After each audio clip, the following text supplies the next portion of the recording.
En relación a la introducción, podemos decir que la insuficiencia hepática aguda es un retraído rápido de la moción hepática, caracterizado por ictericia, sobre todo por encefalopatía y coagulopatía. Es una enfermedad de menos de 26 semanas de evolución en pacientes sin cirrosis y sin hepatopatía preexistente. En Estados Unidos, alrededor de unos 2.000 casos por año.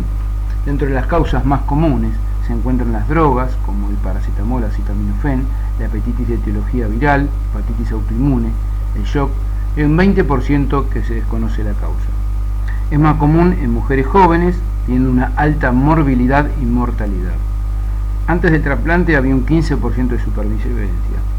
En la actualidad, con el trasplante la supervivencia es superior al 65%, de ahí lo que es muy importante es el reconocimiento precoz de esta entidad.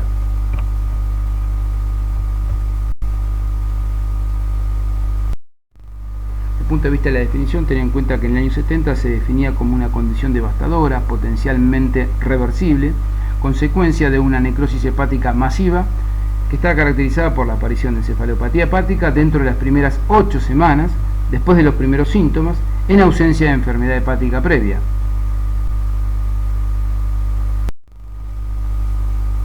Una definición más actualizada habla de que es una lesión hepática aguda grave, que incluye encefalopatía y alteración de la coagulación. Esta medida habla de la falla de la síntesis hepática, que se mide a través del RIN, que es una relación internacional normatizada, mayor o igual a 1.5, en un paciente con hepatitis, sobre todo por ictericia, sin cirrosis preexistente, sin hepatopatía previa, con una enfermedad de 26 semanas de duración. En relación al RIN, es una determinación de laboratorio que es similar al tiempo de protrombina, el cual se mide en segundos, o similar al tiempo de Quick, el cual se mide en porcentaje. Los valores normales del RIN es 0.8 a 1.25, el tiempo de protrombina, y se mide en segundos, de 10 a 14 segundos, y el tiempo de Quick, que se mide en porcentaje, es 70 a 100%.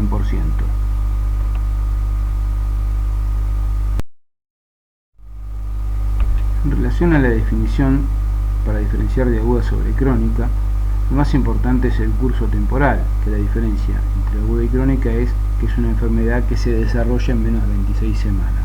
Pero debemos tener en cuenta también que la insuficiencia hepática aguda también se puede diagnosticar en pacientes con cirrosis preexistente. Por ejemplo, pacientes con enfermedad de Wilson que no estaban diagnosticadas, o hepatitis B que se han adquirido en forma vertical, o hepatitis autoinmune, siempre que la enfermedad aguda se haya sido reconocida en menor a un tiempo de 26 semanas. Otro escenario también podría ser pacientes con hepatopatía alcohólica aguda grave, incluso si se reconoce durante menos de 26 semanas, este paciente nosotros lo podíamos clasificar que tiene una insuficiencia hepática aguda o crónica, porque la mayoría de los pacientes con hepatitis alcohólica aguda grave tienen un largo historial de consumo excesivo de alcohol.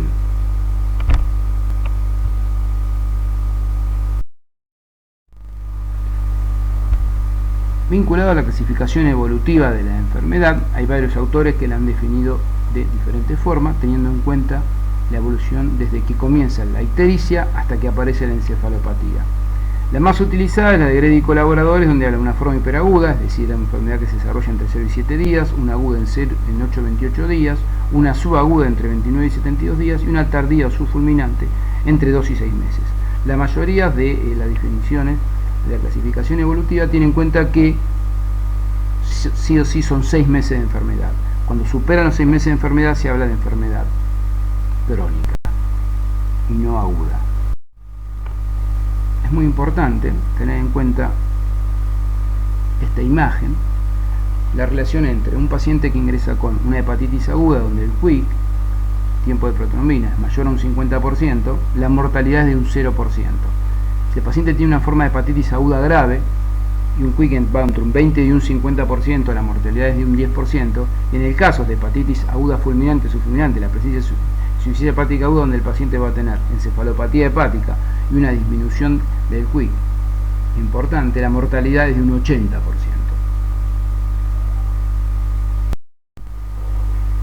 Desde el punto de vista de la etiología de la insuficiencia hepática aguda, la hepatitis viral aguda es una causa importante y frecuente. Dentro de esta es la hepatitis A y B, no solo por las frecuencia, sino también es importante tener en cuenta que la vacunación es una forma de prevenir esta enfermedad por estas causas.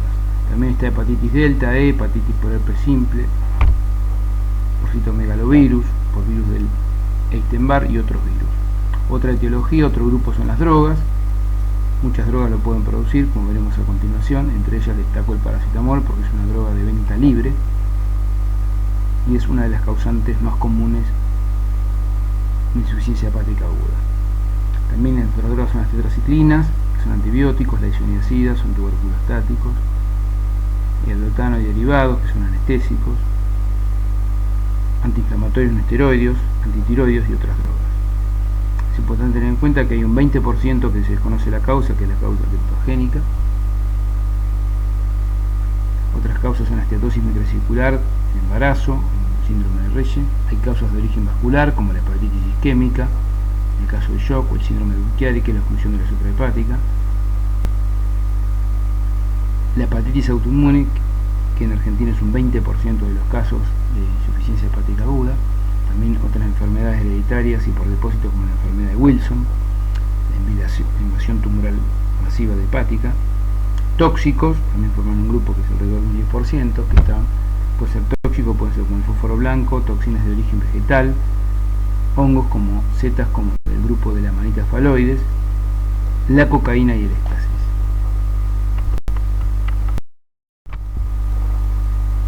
En relación a la etiología y a la frecuencia de las causas, según un total de 206 casos, esto es en Argentina, hay un 29% que no se desconoce la causa, que es indeterminada, un 20% que es autoinmune, la hepatitis B es un 15%, las drogas un 12%, la hepatitis A un 11%, y luego le siguen el embarazo, tóxicos, enfermedad de Wilson y otras causas.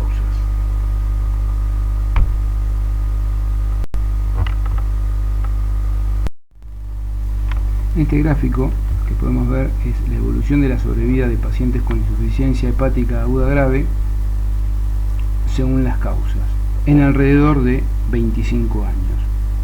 Lo que podemos apreciar es que cuando la causa está vinculada a hepatitis A paracetamol o a hepatitis B, hay una mejoría en la sobrevida a través de los años.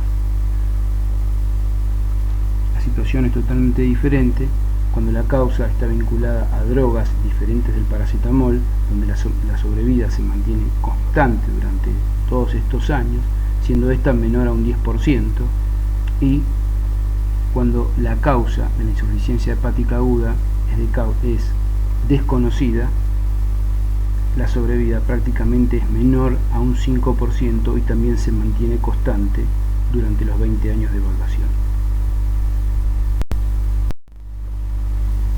En esta tabla se muestran los fármacos que pueden causar toxicidad hepática grave. La toxicidad muchas veces no depende de la dosis, sino que pueden ser en forma idiosincrática el mecanismo por el cual generen la toxicidad. Como se aprecia, hay muchísimos agentes, entre estos hay antibióticos, antiarrítmicos como la amiodarona, los betabloqueantes,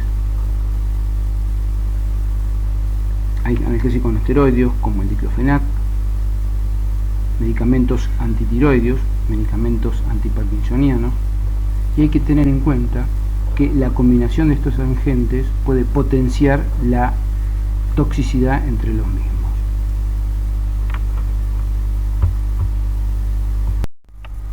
En relación a la evaluación al diagnóstico, tener en cuenta lo siguiente: en todo paciente con evidencia clínica o en el laboratorio de hepatitis aguda moderada a severa, debe evaluarse el estado de conciencia para hacer el diagnóstico de encefalopatía hepática y trastornos de la coagulación a través de la medición del RIN, y cuando este sea mayor o igual a 1,5 realizamos el diagnóstico precoz de insuficiencia hepática aguda.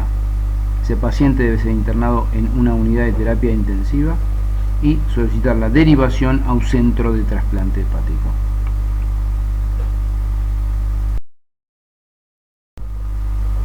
La evaluación del diagnóstico del paciente es importante. El interrogatorio sobre la exposición a virus, exposición a fármacos, a tóxicos, antecedentes personales y familiares de hepatopatía y síntomas de hepatitis. Los síntomas que el paciente puede presentar inicialmente son inespecíficos, puede tener fatiga, anorexia, náuseas, vómitos, letargia. Puede presentar ictericia, coluria, acolia. Es muy importante interrogar si el paciente presenta trastornos del sueño porque puede ser la primera manifestación de una encefalopatía hepática, la alteración del ritmo sueño-vigilia. También el paciente puede referir distensión abdominal y dolor en el hipocondrio derecho.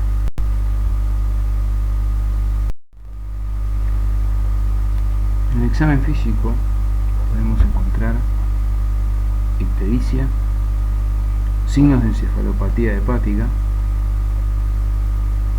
hepatomegalia, ascitis, hay que buscar estigmas de hepatopatía crónica, signos de coagulopatía y disminución o ausencia de la matidez hepática.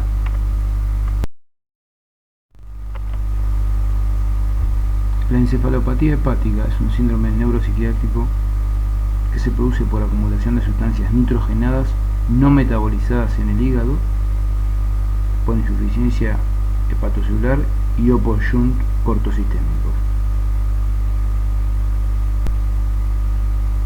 Hay 4 grados de formas clínicas, lo veremos a continuación, y desde el punto de vista de la patogénesis de esta entidad se debe a los niveles de amonio aumentados por el déficit del metabolismo a nivel hepático, una disminución del glutamato a nivel cerebral porque hay más síntesis de glutamina, un desbalance entre neurotransmisores, inhibidores y estimuladores a predominio de los inhibidores, hay disminución de sustancias neuroactivas de síntesis hepática y hay síntesis de sustancias tipo benzodiazepina-like que tienen acción sobre los receptores GABAérgicos a nivel del sistema nervioso central.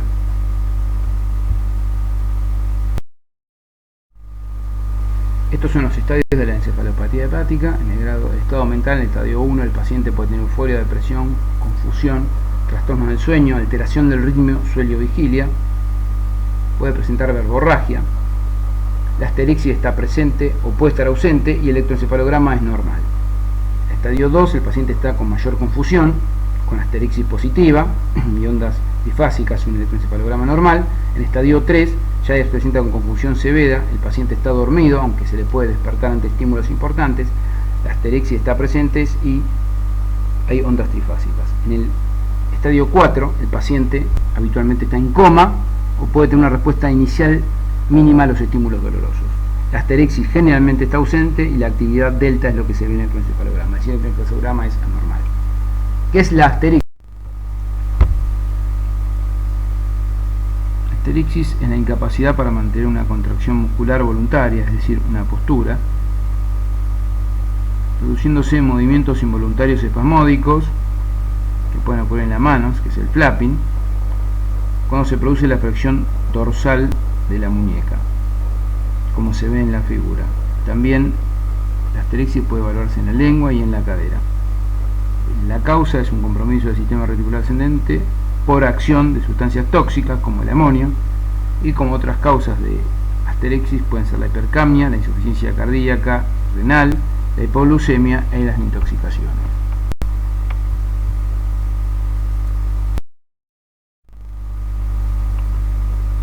Este es el análisis de laboratorio inicial que se debe pedir a un paciente con insuficiencia hepática. Se debe solicitar el tiempo de protrombina, la determinación del RIN, el KPTT, un coagulograma completo, una química analítica que incluye sodio, potasio, cloro, bicarbonato, calcio, magnesio, fosfato, glucosa, un hepatograma completo para evaluar GOT, GPT, fosfatasa alcalina, gamma GT, bilirrubina total, albúmina, función renal que incluye creatinina, urea, un examen de sangre arterial para evaluar cómo están los gases, los trastornos metabólicos, los trastornos respiratorios, niveles de lactato a nivel arterial, un hemograma completo, el tipo de sangre y factor del paciente. Para determinar etiología se pueden solicitar niveles de acetaminofenes y de paracetamol, un screening toxicológico, serologías virales para hepatitis A, para hepatitis B, para hepatitis E. También se puede ver niveles de uroplasmina para evaluar la enfermedad de Wilson, un test de embarazo, los niveles en amonio en sangre arterial, marcadores de autoinmunidad, como se puede pedir un FAN, anticuerpo antimúsculo liso, niveles de inmunoglobulinas. Se debe solicitar HIV y también se puede solicitar lipasa y amilasa.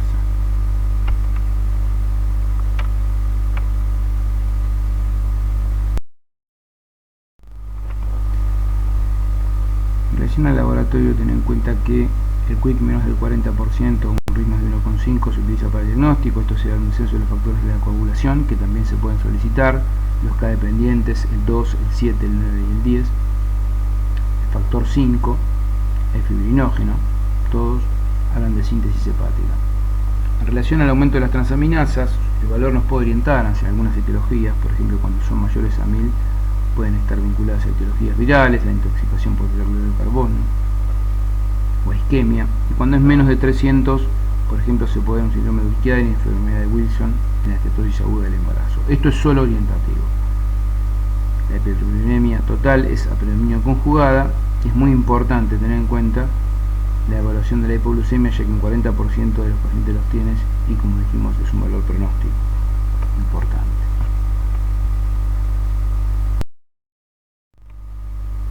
Es decir, que los exámenes de laboratorio se utilizan para evaluar el curso de la enfermedad y las complicaciones. De forma diaria hay que determinar una función renal. Los pacientes con insuficiencia renal tienen peor pronóstico y mayor mortalidad. Medir las enzimas hepáticas, la bilirrubina.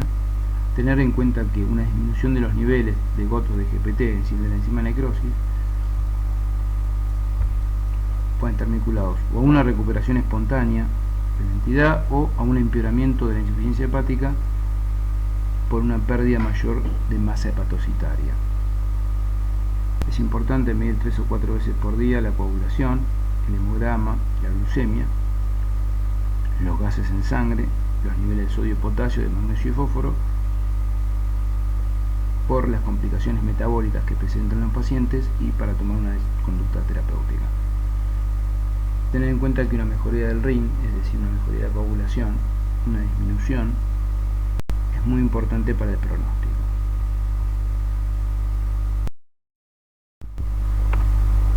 En relación a los métodos de imágenes para realizar la evaluación del diagnóstico, un método de imagen simple, muy importante a realizar, porque es muy accesible, es la ecografía abdominal con la evaluación del eje esplenoportal por Doppler. Esto nos permite medir el tamaño hepático, que puede medir en forma diaria, y nos habla del control evolutivo de la enfermedad. Sirve para evaluar si hay ascitis, si hay algún signo de hepatopatía crónica, para excluir masas ocupantes. Mediante el Doppler se puede evaluar el eje esplenoportal para el diagnóstico de hipertensión portal y para ver trombosis, inclusive trombosis suprahepática. Otros métodos alternativos son la tomografía y la resonancia magnética nuclear. La utilidad de ambos estudios es con contraste. Esto hay que tener en cuenta que los pacientes tienen cierto grado de insuficiencia renal, entonces muchas veces puede precipitar una insuficiencia renal la utilidad del contraste, sobre todo del yodo. La resonancia también es muy útil para ver todo el eje vascular, es decir, para excluir, por ejemplo, un síndrome de Budd-Chiari por trombosis de las venas suprahepáticas. También debe tener presente que se debe tener cuidado por la toxicidad del gadolínio en los pacientes con insuficiencia renal. La utilidad de la biopsia hepática es limitada. La biopsia se debería hacer por vía transyugular. Habitualmente estos pacientes tienen alterada la coagulación, son pacientes con mucho riesgo de sangrado, es la vía que se elige, y es útil, por ejemplo, en el diagnóstico de hepatitis autoinmune, para diagnosticar metástasis hepáticas, linfoma, esteatosis del embarazo, y para herpes simplex. Hay que tener en cuenta que muchas veces si estos pacientes van a trasplante hepático, la biopsia se realiza una vez realizado el trasplante. Se hace la biopsia del hígado en el momento en que se realiza el trasplante.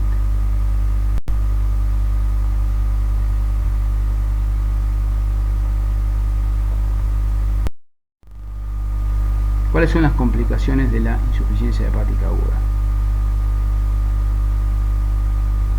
Hay complicaciones neurológicas, el edema cerebral tiene un 25% de mortalidad, cardiovasculares, respiratorias, renales, trastorno del medio interno, la hipoglucemia, la hipertensión portal, hemorragia digestiva alta vinculada a varices esofágicas, susceptibilidad a infecciones, ascitis, pancreatitis y falla multiorgánica. La complicación neurológica de estos pacientes es el edema cerebral. El edema cerebral está presente en el 80% de los pacientes con encefalopatía grado 4, en el 25 al 35% de los pacientes con encefalopatía grado 3 y es raro en los pacientes con encefalopatía grado 1 y grado 2.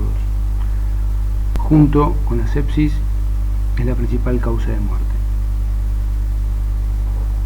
El edema cerebral genera aumento de la presión intracraniana, isquemia del sistema nervioso central, hipoxia, herniación y muerte. Su patogénesis se debe a mecanismos vasogénicos con ruptura de la barrera hematoencefálica y a mecanismos citotóxicos con alteración de la osmorregulación celular. Es más común en las formas hiperagudas de la enfermedad y el tratamiento definitivo es el trasplante hepático.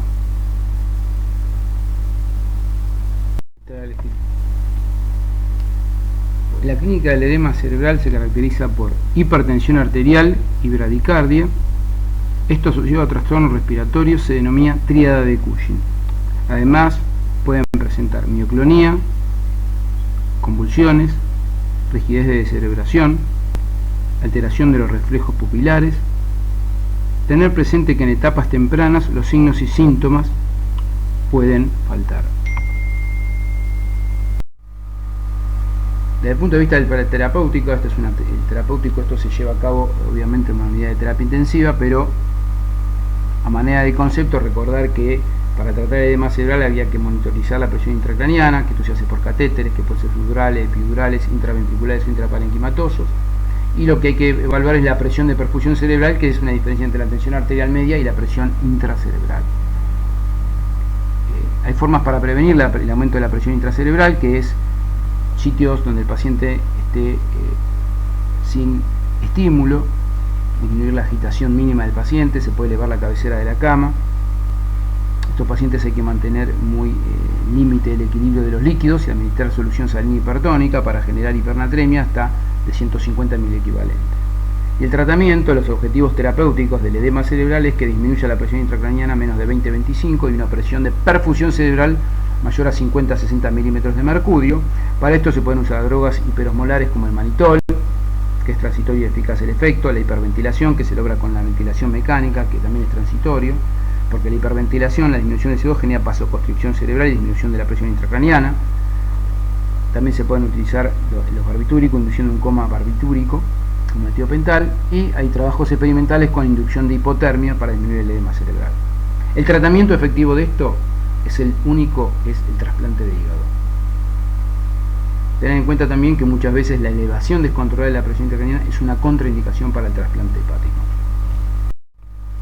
Las alteraciones hemodinámicas, vasodilatación y circulación hiperdinámica. Estos pacientes tienen hipovolemia relativa. La hipotensión está vinculada a aumento del óxido nítrico. También pueden estar muy disautonómicas o pueden tener hipertensión arterial, taquicardia y bradicardia. Las alteraciones hemodinámicos se utilizan si el paciente está hipotenso, se expande con solución fisiológica. Si no responde, estos pacientes muchas veces requieren vasopresores como la noradrenalina. Hay que tener en cuenta de evitar la sobrehidratación para no empeorar el edema cerebral, y el objetivo es una tensión arterial media de 75 milímetros, como dijimos, una presión de perfusión cerebral entre 50 y 60. Muchas veces estos pacientes tienen con alteraciones nominales, se habla de una insuficiencia suprarrenal relativa, y en esa situación, si hay hipotensión persistente, a estos pacientes hay que administrarle hidrocortisona. Los pacientes con insuficiencia hepática aguda tienen como complicación la susceptibilidad aumentada a las infecciones.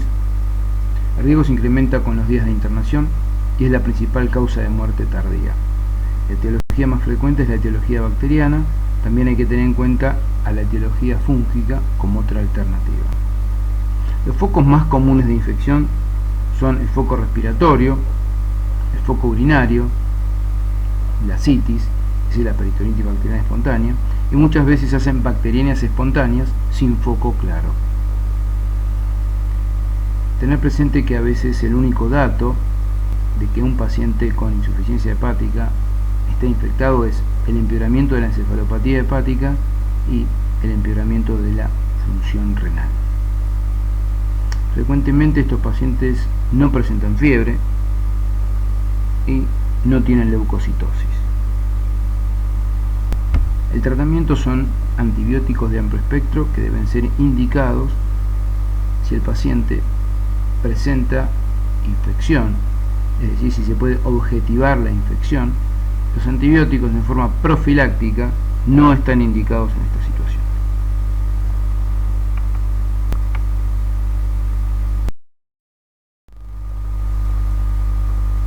La disfunción respiratoria, el paciente puede estar taquipneico, hipoxemia arterial. La causa de esta puede ser edema pulmonar no cardiogénico. La insuficiencia hepática aguda causa estrés respiratorio del adulto. Pueden tener neumonía aspirativa, hemorragia intrapulmonar, y también a veces la disfunción respiratoria está vinculada al respirador, que se llama barotrauma. Las alteraciones metabólicas. Estos pacientes pueden tener hipoglucemia, como dijimos, un 40% lo tienen, es un factor de perpronóstico, hay que está vinculado a niveles séricos elevados de insulina, alteración de la movilización del glucógeno y alteración de la gluconeogénesis. Las otras alteraciones metabólicas tienen trastornos hidroelectrolíticos como hipocalemia, hipofosfatemia, hipomagnesemia, hipo e hipernatremia. Trastornos del ácido base pueden tener alcalosis respiratoria, alcalosis metabólica, acidosis metabólica y acidosis láctica. La insuficiencia renal como complicación es una entidad muchas veces subestimada. Alrededor del 40 o el 70% de los pacientes la puede desarrollar. La causa es de un factor funcional que se debe a un mecanismo de vasoconstricción renal. Hay que evitar la indicación de AINES, analgésicos no esteroideos, y de contraste endovenoso, lo cual puede empeorar la función renal en estos pacientes. La insuficiencia renal genera aumento de la presión intracraneana y puede empeorar la encefalopatía. Cuando desarrollan insuficiencia renal significativa, muchas veces estos pacientes requieren el tratamiento con hemodiafiltración continua precoz.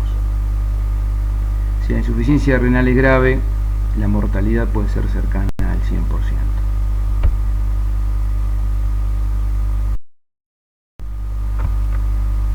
¿Cuáles son los criterios del mal pronóstico en un paciente con insuficiencia hepática aguda?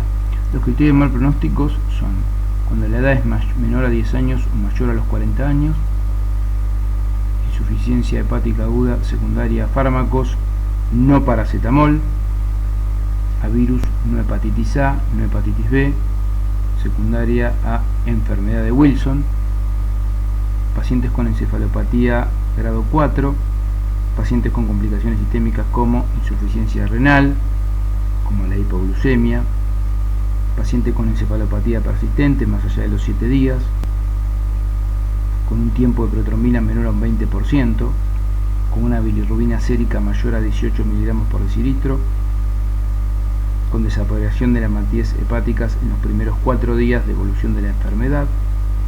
Y en los pacientes con intoxicación con paracetamol, los criterios de mal pronóstico son mantener un pH menor de 7.3, la encefalopatía grado 3 o 4, cuando el RIN supera 7 y cuando la creatina plasmática supera 3.4. Con un factor los pacientes tienen una mortalidad de un 80% y cuando tienen 3 o más factores la mortalidad llega a ser un 95%.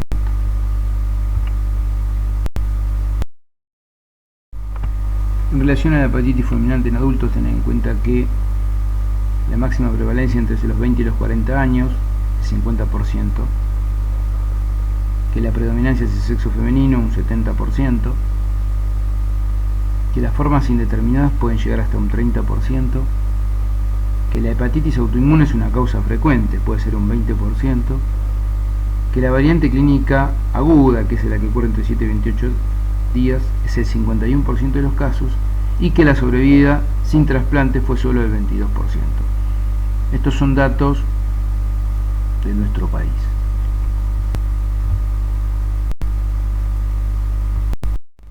En relación al tratamiento, vamos a referir a la encefalopatía, a la nutrición, a la prevención del sangrado, los medicamentos que hay que evitar en estos pacientes, al rol de la N-acetilcisteína, algunos tratamientos específicos y algunos conceptos en relación al trasplante hepático. En relación al tratamiento de la encefalopatía hepática, tener en cuenta que la encefalopatía grado 1 puede internarse en sala médica general y la grado 2 a la 4 en unidad de terapia intensiva. Este paciente se debe evitar las restricciones proteicas severas en relación a la alimentación, pues esto promueve el catabolismo proteico y esto puede empeorar el grado de encefalopatía. Se puede indicar la lactulosa, que es un disacárido con efecto catártico y disminuye la absorción colónica de amonio, pero la utilidad de insuficiencia hepática aguda es muy discutida, no así su utilidad en pacientes con cirrosis. La lactulosa puede generar distensión intestinal, lo cual dificultaría la técnica para el trasplante hepático. La neomicina, que es un antibiótico, debe evitarse porque es nefrotóxica, y la rifaximina, que es otro antibiótico que se utiliza en la encefalopatía hepática en los pacientes con cirrosis, la utilidad no está clara.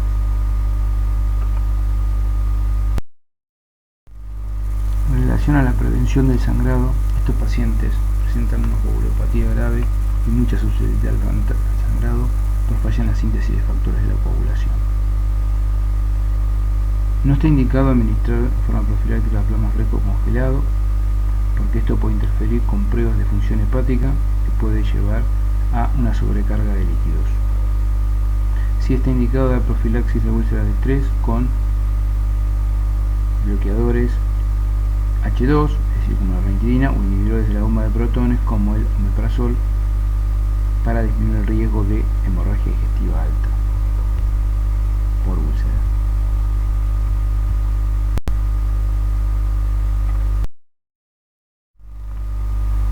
En relación a la nutrición, hay que prevenir el catabolismo proteico y bajar el riesgo de sangrado de la úlcera por estrés. Por eso hay que evitar las restricciones severas de proteínas que no sean menores a 60 gramos por día. Los pacientes con insuficiencia, con encefalopatía hepática grado 1 o grado 2 se pueden eliminar por vía oral o por vía enteral. Los grado 3 a 4 sí o sí por vía enteral. Si es necesario indicar una sonda nasogástrica, se le puede indicar, pero hay que tener mucho cuidado porque aumenta la presión intracerebral y lo ideal es dar por caso de un paciente que esté intubado y sedado. Si la alimentación enteral no es adecuada, a los pacientes se le debe indicar nutrición por vía parenteral. En relación a los medicamentos a evitar, los medicamentos con los que hay que tener mucho cuidado son con los sedantes, porque los pacientes tienen una capacidad alterada para la eliminación de los mismos, porque los sedantes pueden enmascarar los signos de empeoramiento de la encefalopatía o del edema cerebral, indicar una medicación que se le puede dar benzodiazepinas de acción corta en baja dosis en pacientes que lo requieren. También hay que evitar los opiáceos porque pueden diluir el umbral convulsivo. Y otra que hay que tener en cuenta es que hay que evitar los medicamentos nefrotóxicos como los AINES y evitar, de ser posible, el contraste endovenoso por el riesgo a empeorar la función renal. En relación a la N-acetilcisteína como tratamiento, es útil para la toxicidad por paracetamol, por acetaminofeno. También podría ser beneficiosa en otras formas de insuficiencia hepática aguda, por ejemplo en los pacientes que no son candidatos a trasplante, y además en los pacientes donde la toxicidad para el paracetamol, por ejemplo, puede contribuir a otra causa de una insuficiencia hepática aguda. Por ejemplo, un paciente que tomó paracetamol en el contexto de una hepatitis aguda por virus B. El tratamiento específico. La toxicidad con paracetamol se trata con N-acetilcisteína endovenosa, que disminuye, como dije, la toxicidad y mejora el pronóstico. Lo ideal es darlo dentro de las 8 horas posteriores a la sobredosis. Y tener en cuenta que pacientes con dosis bajas, que tomen por ejemplo 4 gramos por día, pueden causar toxicidad importante. No es necesario mayores dosis en pacientes que consumen alcohol. La infección por hepatitis B, hay que dar terapia antiviral con un análogo de nucleótido, porque puede prevenir la recurrencia por posterior al trasplante. Pacientes que tienen envenenamiento por hongos, por ejemplo por amanitas faloides, la administración temprana de carbono activado es de utilidad, y también se puede dar terapia adicional con silivinina y penicilina G. Infección por vía simple, con sospecha o con infección documentada, se puede utilizar la ciclovir por vía parenteral. Si un paciente presenta un síndrome de urticaria, hay que restaurar el drenaje hepático con derivación portosistémica o con trombolisis de la obstrucción de las suprahepáticas. El paciente que tiene enfermedad de Wilson, el tratamiento es el trasplante hepático. La terapia con quelantes no tiene un rol importante, con quelantes del cobre. Se puede utilizar plasmaféresis para eliminar el cobre como una medida que da tiempo al trasplante,